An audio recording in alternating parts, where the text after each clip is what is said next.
todo Buenísimo. perfecto. Bueno, antes que nada, gracias a todos por estar acá. Espero hayan disfrutado recién el partido de Chile, por eso de hecho decidimos atrasar en media hora la reunión, o sea, la entrevista. Y nada, hoy tenemos como invitado especial a Fernando Gómez, socio fundador y gerente general de DBA Capital. Muchas gracias por estar acá, Fernando. Se aprecia mucho la invitación y sabemos que nuestros seguidores lo van a apreciar profundamente. Eh, No, ahí. gracias a ti Francisco, por la invitación. Y un gusto poder colaborar o tratar de intentar colaborar un poquito con promover la educación financiera aquí en Chile, que creo que es algo que ustedes están haciendo, que es muy valioso, porque creo que se necesita mucho. Así es. Incluso voy a poner acá, fijar comentarios de tendencias de inversión para los que se vayan uniendo más tarde. Y comenzamos. A ver, fijar comentarios. Estamos. Bueno, para partir, nos gustaría saber un poco más en detalle qué es DDA Capital, o sea, o en qué se diferencia, cuál es su filosofía de inversión, de dónde nació. Perfecto. A ver, el origen nuestro básicamente se proviene de un tema que me pasaba a mí años atrás, bueno, y de alguna forma como inversionista, en que muchas veces me venían a ofrecer productos y básicamente con presentaciones muy bonitas de todo el asunto, pero al final del día lo que te decían era que confía en mí que lo voy a seguir haciendo bien. Y un día me hice la pregunta y dice, bueno, ¿por qué tengo que confiar en que alguien lo va a hacer bien? Tiene que haber un sistema basado en la disciplina, que siguiendo una disciplina yo pueda lograr mis objetivos, que no son hacerse rico de la noche a la mañana ni hacer nada, pero sí lograr mis objetivos de largo plazo. Y bajo esa premisa estudiamos una forma de cómo buscar estrategias disciplinadas. De ahí viene la D de DBA, significa disciplina. De hecho, significa DBA, el origen es disciplina, visión, análisis. Eh, y al final del día, lo que más hemos aprendido nosotros es que uno puede saber más o menos de finanzas, eh, eh, tratar de entender más los mercados, etcétera, pero al final del día, si los objetivos de largo plazo que uno quiere obtener, y es a lo que nosotros tratamos de ayudar, que es que un mayor número de personas, una vez se jubilen, para eso es lo que estamos tratando de hacer todas las cosas, puedan seguir viviendo de la misma manera que lo hacían hasta a ese minuto. Eso es para nosotros la definición de lograr tus objetivos financieros, no es hacerse rico, sino que tu vida no se altera una vez que dejes de trabajar. La disciplina es el 90% de lo que tú tienes que hacer a través de tu vida. Y por lo tanto, la forma que llevamos y de dónde se origina la idea es bajo esa idea, bajo esa premisa, y lo que nos convencimos en el tiempo es que las acciones y la renta variable invertidas de forma disciplinada a través de los años es lo que te permite más fácil o lo que te mejora más tu posibilidad de lograr esos objetivos. Al principio, como éramos chicos, lo tratamos de hacer, buscar algunos inversionistas más grandes que nos pudieran ayudar a tener el seed money, la plata para partir, para ir construyendo lo que se llama el track record, tu historia, y a medida que fue pasando el tiempo, nuestra disciplina, por suerte, en nuestras distintas estrategias, fue dando los frutos que por lo menos la teoría decía que debieran dar. Y es por eso que decimos que llega tu inversión a ese otro nivel, porque diseñamos esta estrategia disciplinada trabajando probablemente con instituciones y de los clientes más sofisticados que hay en Chile, y ahora lo tenemos abierto a todo el mundo. Perfecto.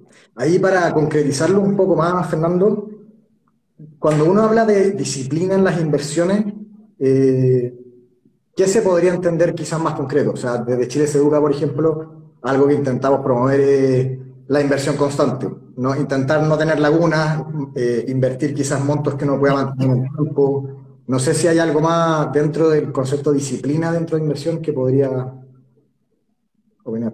Perfecto. A ver, primero que nada, las disciplinas que no dependen del mercado, sino que dependen de tus hábitos. Esa es la primera, para separarlo de todo.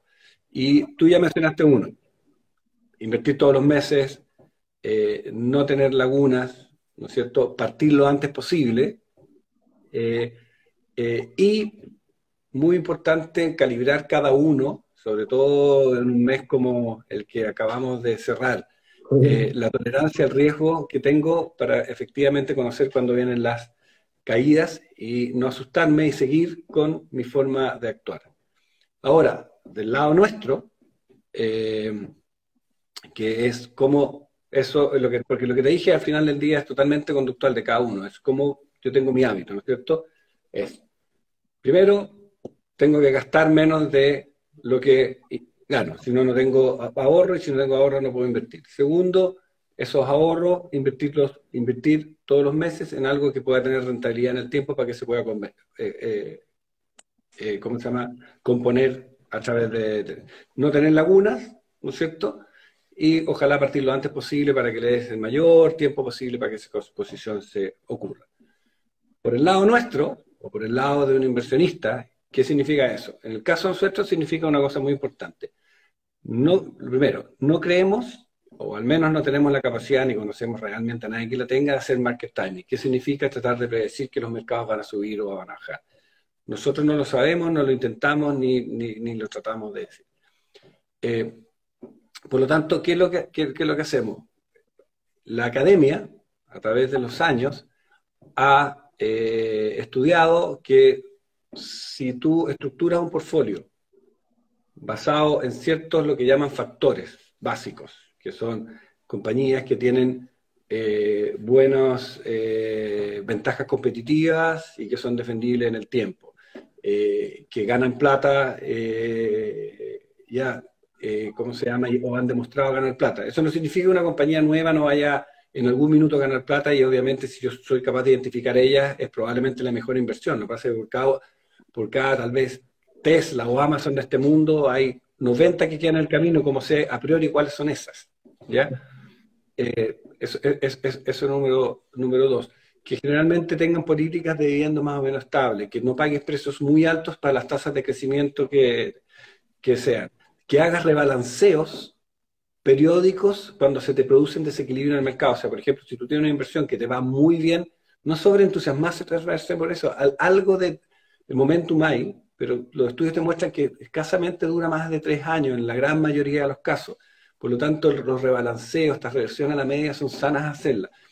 Todos esos principios nosotros los tratamos de aplicar en nuestros portfolios, de una forma u otra, dependiendo de cuáles sean, y adherirnos a eso.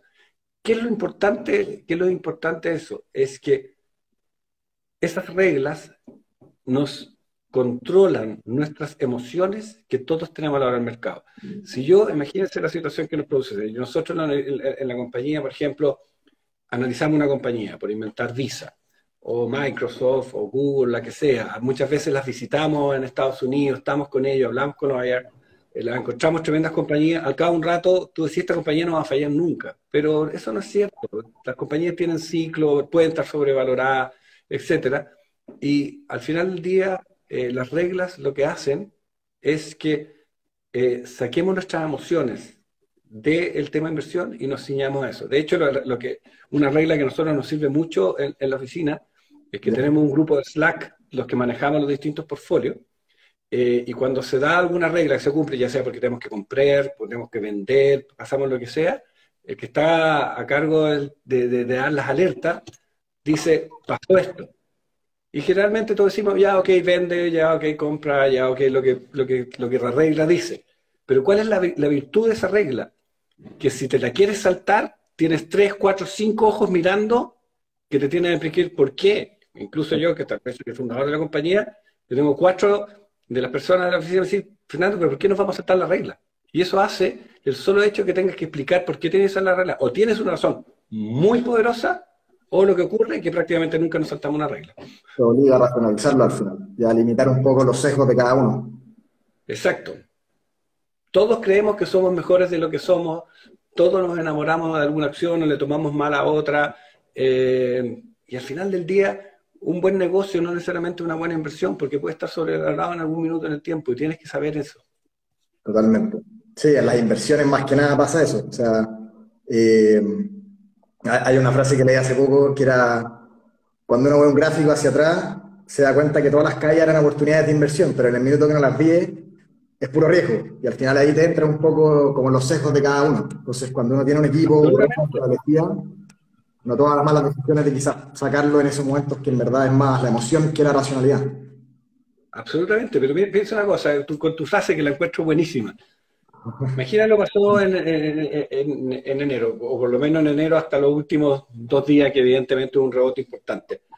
Eh, Obviamente muchas veces cuando el mercado subía el año pasado, con poca volatilidad, etcétera, etcétera, mucha más gente decía, pero no quiero entrar porque en realidad se ha ido mucho, pero cuando hay una corrección, va a ser la oportunidad de poder engancharme.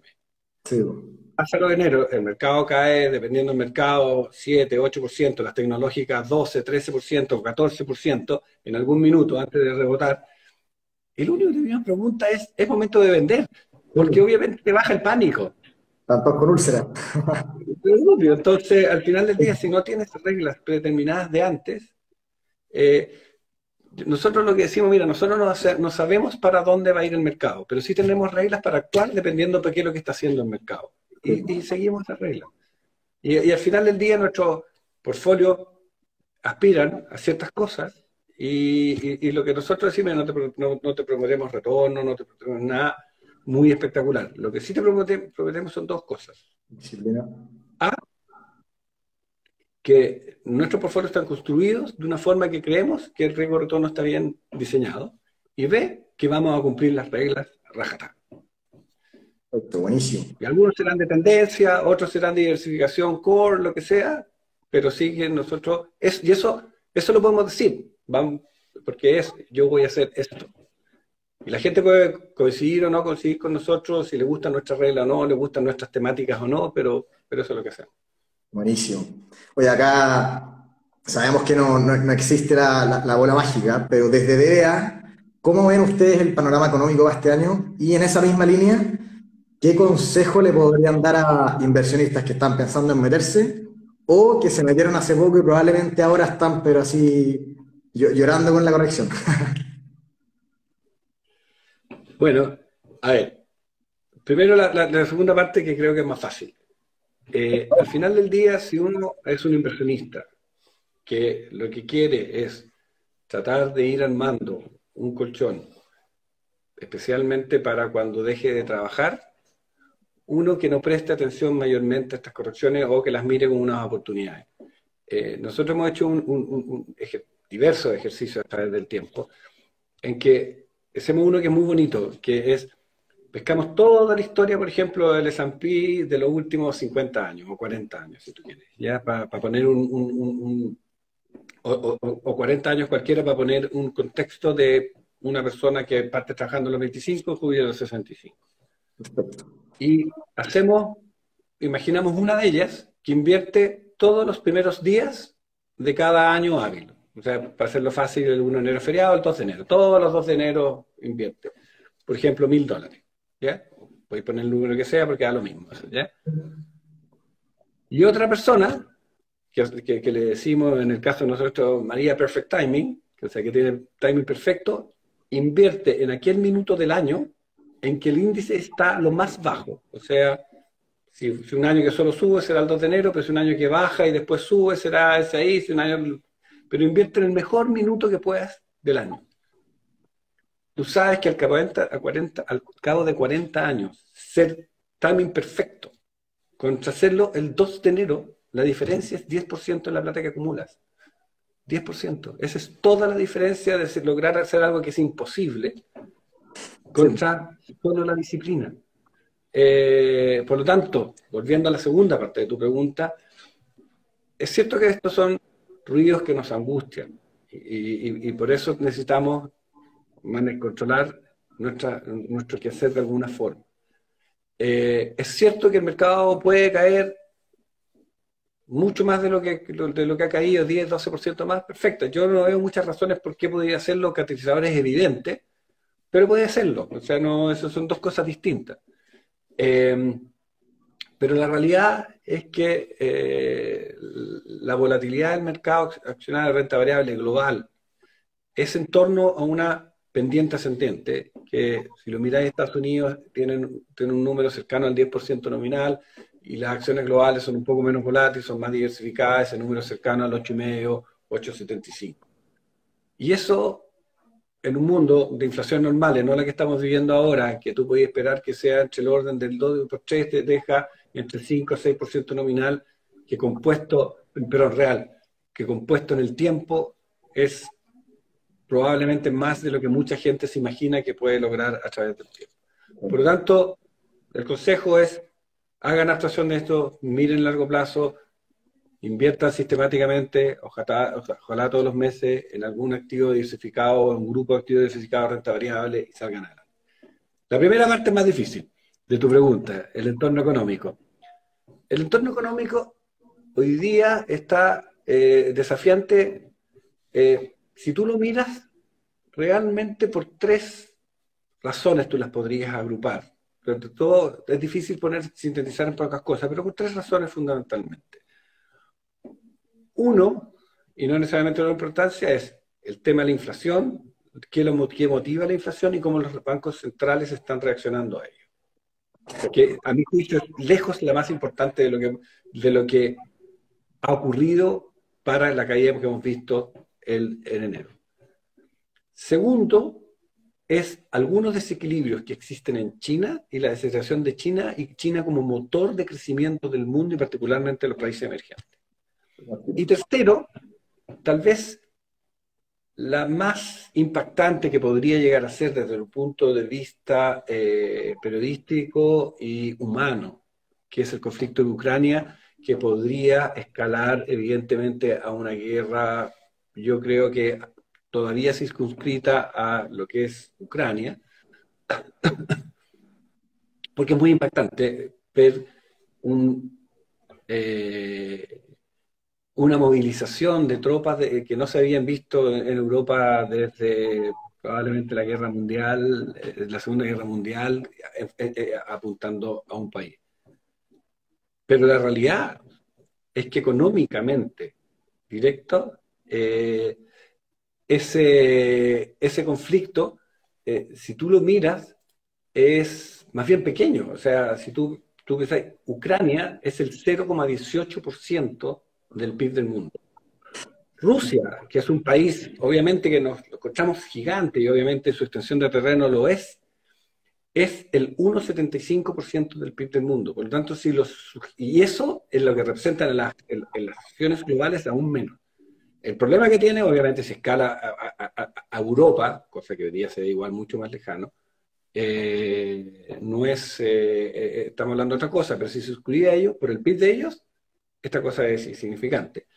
Y obviamente el problema que tiene es que Europa importa el 35% de su energía desde Rusia, y esa demanda que si se bloquea tendría que ir por otro lado, te tiraría el precio de la energía, ¿no es cierto?, hacia arriba, te tiraría el petróleo, y por lo tanto eso te presionaría la inflación y podríamos que las tasas suban más rápido. Ese tema, desde el punto de vista del mercado, es independiente del dolor humano que podría implicar esto, desde el punto de vista del mercado, es más lo segundo que lo primero. Por lo tanto, mirando hacia este año, el gran riesgo es la inflación se va a mantener contenida, o sea, perdón, va a empezar a bajar y por lo tanto no los bancos centrales, particularmente la Reserva Federal, va a subir las tasas más o menos en la medida que en la línea de lo que hoy día los mercados creen, o esto va a ser más persistente y esto va a ser aún más rápido y evidentemente eso produce que las valoraciones de los activos cambien porque al final del día la valoración del activo es una suma de flujos futuros que se descuenta una tasa y mientras más suba, más va a caer. Hoy día después del cambio que hubo de perspectiva, pareciera que esta cosa se debiera estar equilibrando. La misma caída de los mercados quita presión a estas subidas. Por lo tanto, por ahora, pareciera que esta cosa se debería estar equilibrando un poquito más arriba, un poquito más abajo de lo que está en esta primera instancia, pues obviamente veremos cómo se desarrolla el tema de la economía hacia adelante. Y para tocar el otro tema rápidamente, el de Rusia, perdón, el de China. China tiene dos problemas, pero también tiene un gran aliado para por lo menos proteger el tema de lo que queda este año. Los dos problemas son, uno que tiene un desequilibrio en el mundo inmobiliario que pesa como el 30% de China, más o menos importante, que tiene que resolver de alguna forma. Hay mucho endeudamiento ahí, muchas compañías quebradas al borde de la quiebra, y que eso evidentemente puede producir un problema. Y segundo, que de los países grandes, por decirte importantes del mundo, es el único que todavía no se acostumbra a vivir con el virus. Y tiene esta política fundamental de cero COVID que hace que cierre ya sea puertos, incluso ciudades, fábricas o lo que tú quieras, que afecta a las cadenas de suministro, ¿no es cierto?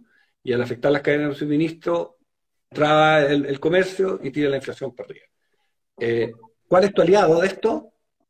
En forma importante, el primer chino, Xi Jinping. ¿Por qué? Porque en octubre, noviembre de este año, él quiere hacer una cosa que es inusual para la política china: elegirse por un tercer periodo. Desde que reforma han sido periodos de 5 años consecutivos, o sea, 10 años. Él cumple 10 años a fines de este año y quiere tener un tercer periodo. Ya se modificó la ley para permitírselo, antes no se lo permitía, y por lo tanto, dado cómo actúa China, es muy raro que no traten de evitar una crisis para que esa transición, que ya es una cosa inusual, sea lo más, entre comillas, alegre posible. Y por lo tanto van a hacer, yo creo, todo lo posible. Y de hecho, si tú miras, el Banco Central chino es el único banco grande que está impulsando la economía de un país en este minuto. Todos los otros están contrayendo. Porque quieren que, y por lo tanto van a hacer todo lo posible porque al menos este año en China, no haya una crisis. O sea, en ese lado vamos a ver un gobierno chino que va a estar potenciando mucho el crecimiento del país de la manera que sea. O sea, lo estás viendo ya con el único país grande que está teniendo políticas pro crecimiento. A modo de resumen, entonces, podríamos decir que en este minuto lo más urgente o que hay que tener en la mira es el tema de la inflación y la respuesta de los distintos bancos centrales, el conflicto entre Ucrania y Rusia y cómo al final va a ser este año por el lado de COVID y el gobierno en China. Ahí va a resumir. Así es. Lo que no nos podemos olvidar, obviamente, que todavía estamos en pandemia. Y obviamente aparentemente Omicron es una variante que el mundo puede convivir con él porque es más suave, sobre todo para la gente que está vacunada, y por lo tanto eso podría producir estos ciclos muy rápidos de alza y baja, como lo vimos en Sudáfrica, como lo vimos estamos viendo en UK, incluso en algunos estados de Estados Unidos, que podría darnos, entre comillas, una sorpresa positiva si es que no hay otra variante, de que por lo menos, con la excepción tal vez de China o algún otro país de Asia, las restricciones de movilidad sean mucho menores y evidentemente eso ayuda a la recuperación económica. Y obviamente reduzca las trancas de las cadenas de suministro y por lo tanto ayuda a que la inflación se contraiga o se contenga. Se contenga, sí. Perfecto. Muy claro. Bueno, pasando al siguiente tema, que de hecho es un tema que nosotros como fundación lo encontramos sumamente relevante y es una de nuestras razones de ser, dentro de la temática de inversión, perdón. Es que, bueno, históricamente el acceso a la inversión ha sido, entre comillas, bastante limitado, en términos de que, uno, había poco conocimiento y dos, entre que habían pocos actores en el mercado y esos actores cobraban tasas lo suficientemente altas para que, si no eran montos relativamente, no sé si grande es la palabra, pero no podían ser montos menores, no valía la pena entrar.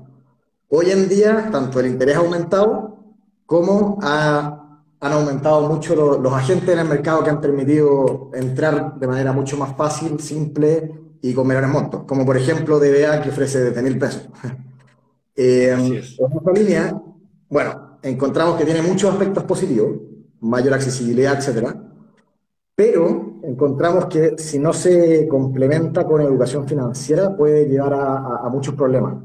Que la gente no conozca el concepto de volatilidad, de repente riesgo, etcétera, puede llevar a que al no entenderlo metan plata en algo que no entiende totalmente y que sus fondos o su plata al final, no sé si desaparezca la palabra, pero fluctúe. Entonces, en esa línea nos gustaría saber un poco cómo lo ven desde DBA, si es un tema que han podido desarrollar como el tema de no solo dar mayor acceso, sino también quizás educar o explicar las alternativas. Sí, a ver, primero con el tema de acceso, evidentemente la tecnología es lo que ha permitido eso. La razón, y no es por, obviamente uno siempre mira, no sé, las instituciones financieras más tradicionales, las comisiones que se cobraban antes eran tan altas, pero también tenía una razón que había que hacerlo uno a uno con llamadas telefónicas en el mejor de los casos, y evidentemente eh, no había cómo financiar eso. Los costos La eran tecnología, como muchas cosas, ha cambiado y ha transformado muchas cosas. Piensa que yo soy, para mí, se van a reír aquí todos ustedes jóvenes, pero en mi mente todavía me dice, por ejemplo, que las llamadas de larga distancia son carísimas. Y hoy día tú hablas por WhatsApp de costo marginal es cero, pero mi mente me dice es cara, porque cuando yo era niño, tú llegabas y llamabas de 3 minutos y salía una fortuna si querías llamar a Estados Unidos, donde fuera, y por lo tanto la tecnología lo que ha hecho es muchas cosas, las ha hecho desde el punto de vista comercial prácticamente gratis. Y una de las cosas tremendas que ha hecho con el mundo de la finanza es que ha permitido estos accesos a precios muy razonables para un universo mucho mayor de gente. Ahora, el tema es que como todos los accesos es una herramienta que te permite acceder a un mundo que efectivamente, como tú dices, puede ser desconocido. A mí, por ejemplo, en lo personal, y no para no nombrar compañías chilenas, porque a ese fuertes. extremo creo que no las hay aquí en Chile y segundo no tienen un sentido, pero compañías internacionales que tal vez tú conoces, pero no sé si la audiencia todos lo conoce como Robinhood, me preocupan. ¿Qué es lo que es Robinhood? Es una plataforma que te permite invertir no solo en acciones, sino en opciones, que son invertir en acciones con endeudamiento, o sea, con mucho apalancamiento, a cualquier persona, a costos en algunos casos literalmente de cero, ¿ya? Eh, y te la transforman por la forma en que te la presentan en un juego. De hecho, cuando tú ganas, sale confeti, o sea, digital, pero te lo celebran. Cuando pierdes, te dicen, bueno, vamos a las otras y todo el asunto. Y la realidad es que para mí eso es una receta para hacer que la gente pierda plata. Eh, y es transformar esto en un juego y eso lo encuentro tremendamente peligroso. El año pasado vimos cómo algunos de estos juegos lograron estos que se llamaban meme stock, que eran compañías que un montón de gente las perseguía, las hacía subir, los que partían eso obviamente ganaban mucha plata, pero los que se subían al final, que eran los más, perdían mucha plata y nadie se hace responsable de eso. Y eso es preocupante y ahí es donde creo que roles de educación financiera como lo que tú hablas son importantes. ¿Qué hacemos nosotros en DBA y qué hacen ustedes, que creo que es bueno? Es tratar de promover el uso del mercado con un fin y como una máquina que te ayude a ahorrar de largo plazo. Decía anteriormente, nosotros no tenemos capacidad de predecir el mercado ni de ir una acción, y menos en el corto plazo, un día para otro, una semana para otro, o incluso tal vez en un año en particular. Pero sí tenemos el convencimiento absoluto que esta tendencia a largo plazo, si uno es capaz de tolerar la volatilidad, eh, va a poder lograr sus objetivos definidos, como te decía anteriormente, que ojalá un mayor número de gente pueda seguir viviendo una vez que termine de trabajar de la forma que lo iba haciendo hasta ahora. Y por lo tanto, ¿qué significa eso? Uno, nosotros lo que más hacemos y promovemos en nuestras charlas, tenemos una charla que se llama La Receta, que básicamente lo que te decimos es cómo diversificar, cuáles son, lo hacemos a través de webinars cada cierto tiempo, eh, cómo armar los portfolios, cómo tolerar la volatilidad, esto que te decía, la disciplina, estos ejercicios que te comentaba anteriormente, y que son 5 o 6 principios que son los que te van a ayudar para usar el mercado y la composición que este tiene a tu favor y no tratar de predecir dónde va a ir el futuro y evidentemente disminuir o por lo menos ayudarte a tolerar la angustia que te produce las correcciones. Y después también tenemos, por ejemplo, otra charla que le llamamos la carrera, es que de alguna forma lo que te enseñamos es, oye, desarrolla ciertos hábitos que te ayuden a poder al menos iniciar el inicio de la receta. La receta, por decirte, parte cuando tienes ahorros. Y ahí lo que nosotros le decimos, mira, al final del día, la esencia de esto es que tú gastes menos de lo que tú ganas. O sea, hay una frase muy buena de Warren Buffett, si mal no recuerdo, es que te dice, es ahorra antes de gastar. O sea, en el fondo, recibes tu sueldo, sacas lo que ahorras, después podemos discutir para dónde se va eso, y después gastas. ¿Por qué? Porque evidentemente nosotros, los seres humanos, nuestra mente es al revés. Recibo mi sueldo, lo tengo en mi cuenta corriente, gasto, gasto, gasto, y lo que me queda lo ahorro. El problema es que tenemos una tendencia a gastarnos lo que tenemos en la cuenta corriente. Es natural, o sea, siempre hay una buena razón para gastar algo. Y no es que seamos consumistas, no es que nada, queremos darnos un gusto, queremos salir con los amigos, etc.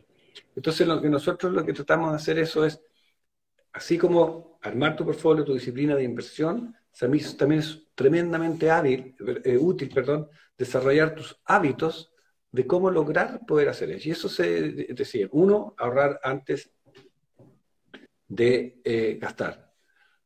Dos, separa los destinos de tu dinero. O sea, si tú no piensas, porque muchas veces te dicen, haz un presupuesto y ciñete al presupuesto, eso no lo puede lograr nadie tiene la disciplina para lograr eso, y estar ahí una partida de Excel, pero sí tú sabes más o menos cuáles son tus gastos básicos, ya sea de arriendo, los colegios, vivir, lo que sea. Destina una parte a eso y ojalá tengan una cuenta corriente separada del resto. Tampoco el ahorro se puede hacer una tortura, que cada vez que te tomas una cerveza sientes que estás pecando. No, yo tengo que saber que yo salgo con mis amigos y tengo un porcentaje de mi sueldo, no sé, un 10% que lo destino a pasarlo bien y pasarlo bien. Y eso lo tengo en otro lado, pero cuando se me acaba, bueno, se me pasó la mano en la juerga este año, este mes lo veo el próximo. Después necesitas algo que nosotros decimos como para tus sueños, para que quiero irme de vacación y todo el asunto, lo vas ahorrando y como separando. Todos tenemos que preocuparnos que alguna vez vamos a tener un hecho de mala suerte, ya sea porque tenemos un accidente, porque no quiera, pero nos echan de la pega, tengo que buscar pega, y tú no quieres sacar plata de tus ahorros de inversiones en ese minuto, y por lo tanto ten 3, 4, 5, 6 meses de tus gastos básicos, no de no de todas las, pero al menos tus gastos básicos, que te permita adaptarte o reconocer. Y el resto, lo que más pueda, a inversión de largo plazo. Ese conjunto de hábitos que a veces nos asocian con una educación financiera, al final del día lo son, porque tu orden es la materia prima para que puedas lograr tu objetivo financiero de largo plazo. Y obviamente el dinero no hace la felicidad, pero por Dios que te quita angustias cuando sabes que puedes enfrentar distintos eventos adversos que te van a poner la vida, y tarde o temprano a todos nos toca un evento adverso, y más aún sabes que puedes poder enfrentar una preocupación muy importante para todos los chilenos, tu jubilación, de una forma que no te va a producir o llevar a tener que apretarte el cinturón probablemente en un minuto de la vida en que menos querés y puedes hacerlo. Ese tema nosotros de hecho lo quiero recalcar porque nosotros lo tocamos mucho y muy interesante, que es que al final efectivamente la plata no te quita, o sea, no te da felicidad per se, pero sí te da mucha tranquilidad saber que si por ejemplo tienes un familiar enfermo o te echan de la vega,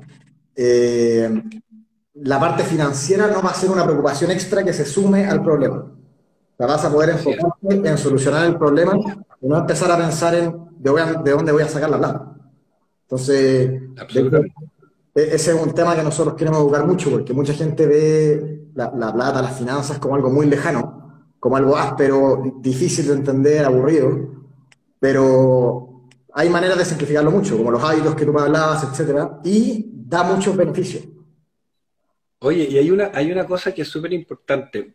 El, nosotros leímos en la oficina hace un tiempo atrás, todos los que estamos involucrados en esto y casi toda la oficina, un libro de un autor australiano que se fue el nombre de Scott Pape, se llama The Barefoot Investors, que no sé si lo has leído tú. ¿Cómo se llama? Lo quiero anotar. Y The Barefoot, como de sin zapatos, Ah, perfecto. Barefoot Investor, ¿ya?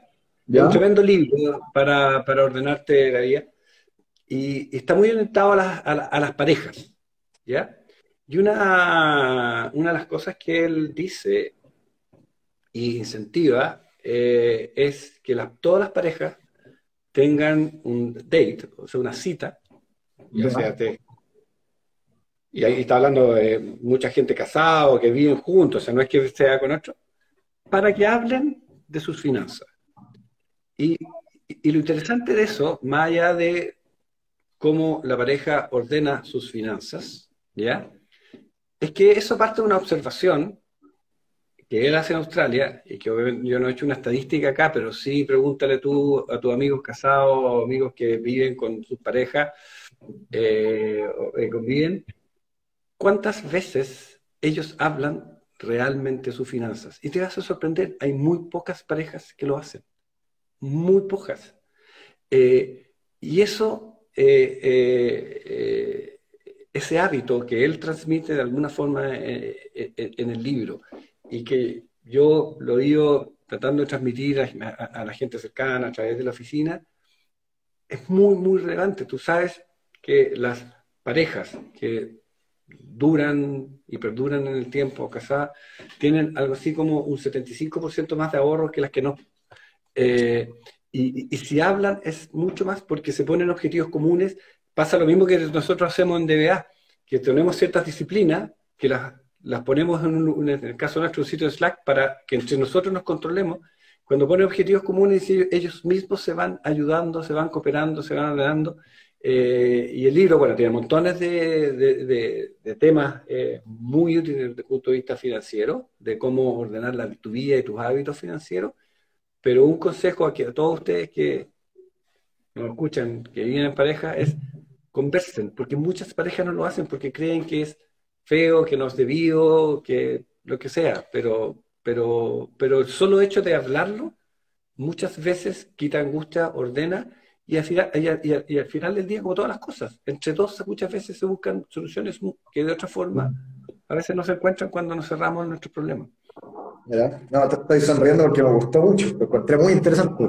Y de hecho igual es fuerte porque si uno ve eh, cómo era antes en general, era impresionante que no se hablaba. O sea, en muchas familias pasaba que la pareja directamente no sabía cuánto era el sueldo de la otra persona. O sea, entonces, En muchas familias es como, sienten como, y sobre todo, es como casi feo hablar. sí, po, Eh, pero la salud financiera es una parte muy importante de la armonía de una casa, de una familia. Y que los líderes de esa casa, ya sean con hijos, no hijos, parejas de la naturaleza que sea, no se conversen en cómo mejorar, cómo optimizar la salud financiera de ellos como pareja o como familia, es sí, po. tener temas de salud y no ir al médico para consultarlo. Sí. Al final también permite mucha mayor coordinación en los momentos de vacas flacas, como dicen. Así es. Muy buen consejo, de hecho yo creo que vamos ahí a hacer material al respecto, lo encontré muy interesante. Eh, Lee el libro, muy, muy, muy interesante. lo voy a revisar. Bueno, ahora pasando a otro tema ya más en particular, vimos que en DBA sacaron un nuevo producto que era la gift card. Así es. En Chile tengo entendido que no, puede que me equivoque, pero no lo había visto antes. Y lo encontramos bastante interesante como la idea detrás. Nos gustaría saber de dónde salió la idea. Y ahí que nos vendan un poco el producto. Bueno, la gift card, como su nombre bien lo dice, es literalmente una gift card para invertir, en el caso nuestro, en alguno de los fondos nuestros, que tú le puedes comprar a un amigo, a tu pareja, en el futuro a un hijo, etcétera, etcétera.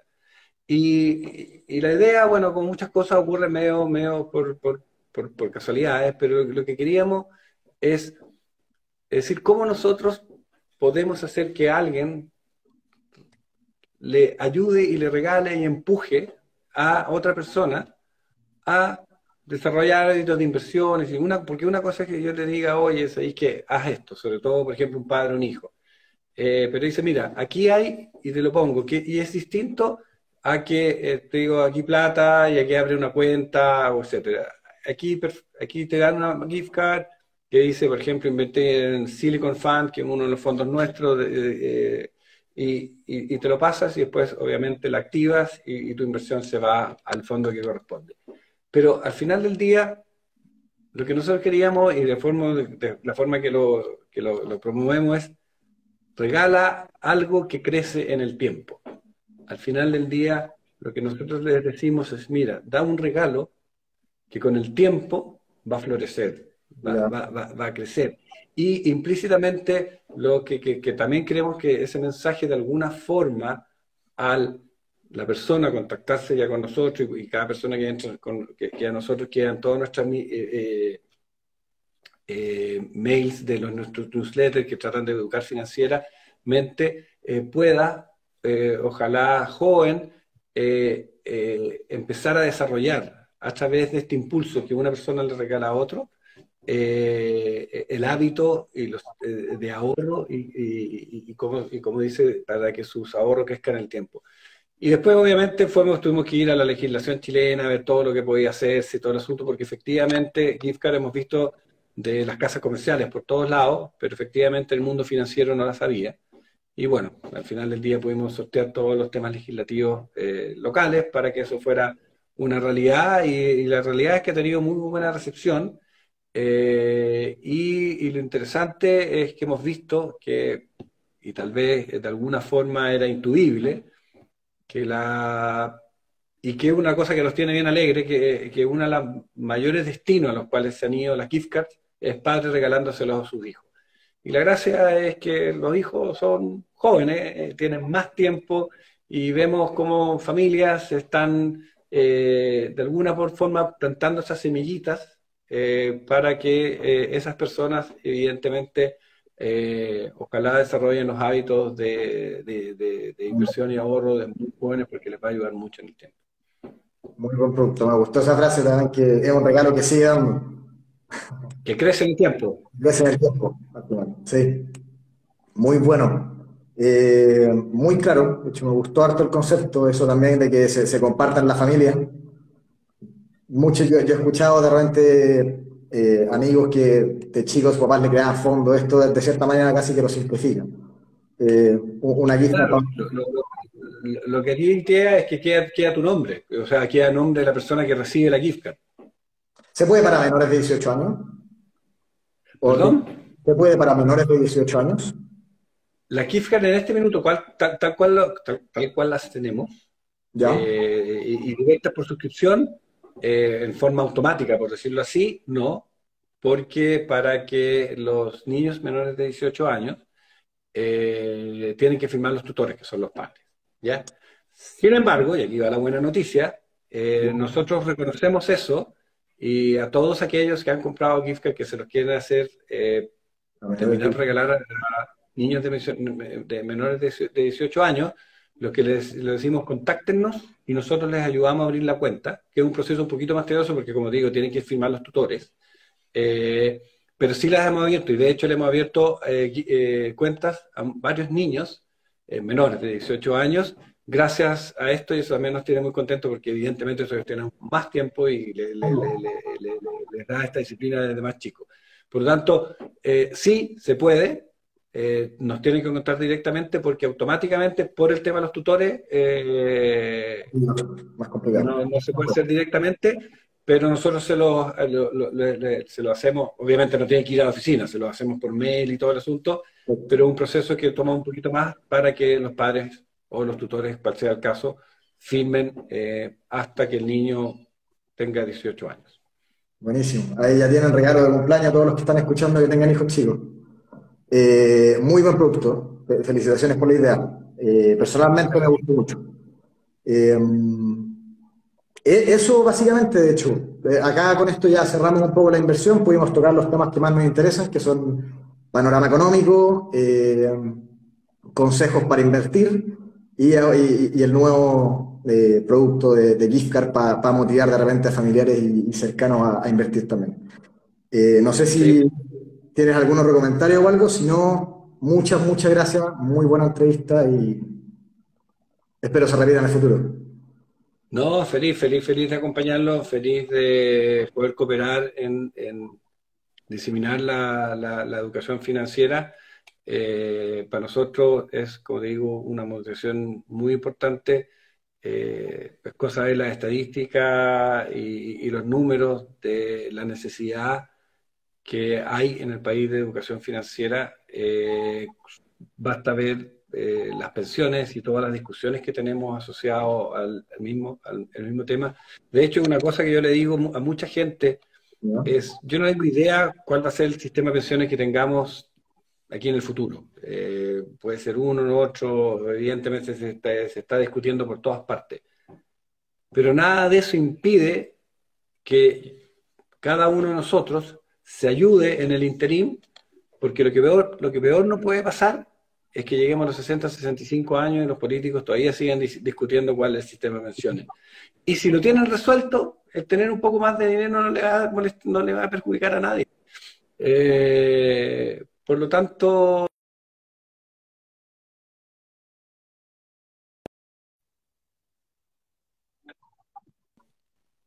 donde Chile se educa es una grande dentro de este espacio.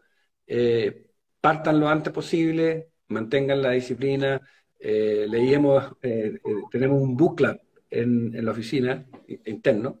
Y estamos todo el día, o sea, una vez a la semana leemos unos capítulos y lo comentamos y vamos leyendo libros a través del tiempo. Y en el libro que estamos leyendo ahora, que estamos a punto de terminarlo, de hecho nos queda una sesión, se llama Hábitos Atómicos de James Clear. Uy, perfecto. Tremendo libro. ¿Ah? Lo conozco, ¿Lo buenísimo. conoces? Sí, Tremendo libro. Y ahí, si lo leíste, hay una cosa que creo que es un gran consejo para todo el mundo. Dice, cuando uno tiene un hábito, no lo pierda. Porque después, una vez que lo pierde, es muy fácil, esa excepción, romperlo. Por lo tanto, desarrollen el hábito de ahorrar. Y si un mes lo tienen más complicado, ahorren menos, pero ahorren siempre. No dejen pasar una oportunidad. Y si pasar una oportunidad, definitivamente la segunda no lo pueden fallar.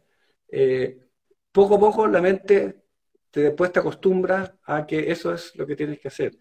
Y no pienses esto como, oye, yo estoy haciendo esto porque tengo estos tremendos objetivos a largo plazo. No, tu único objetivo es ahorrar el mes siguiente. El tiempo hará todo el resto, pero tu único objetivo no es lo que yo voy a hacer en 40 años más y lo que voy a hacer más. Tu objetivo es, en este caso, ahorrar el siguiente. O si haces deporte, tu objetivo es ponerte las zapatillas para salir a correr. Una vez que ya las tienes puestas, ya vas a salir a correr. sí. Y tú que leíste el libro sabes perfectamente lo que estoy hablando. Pero y piensen en lo que tienen que hacer, no en lo que van a lograr. Si tú lo haces lo que tienes que hacer, los resultados llegan solos.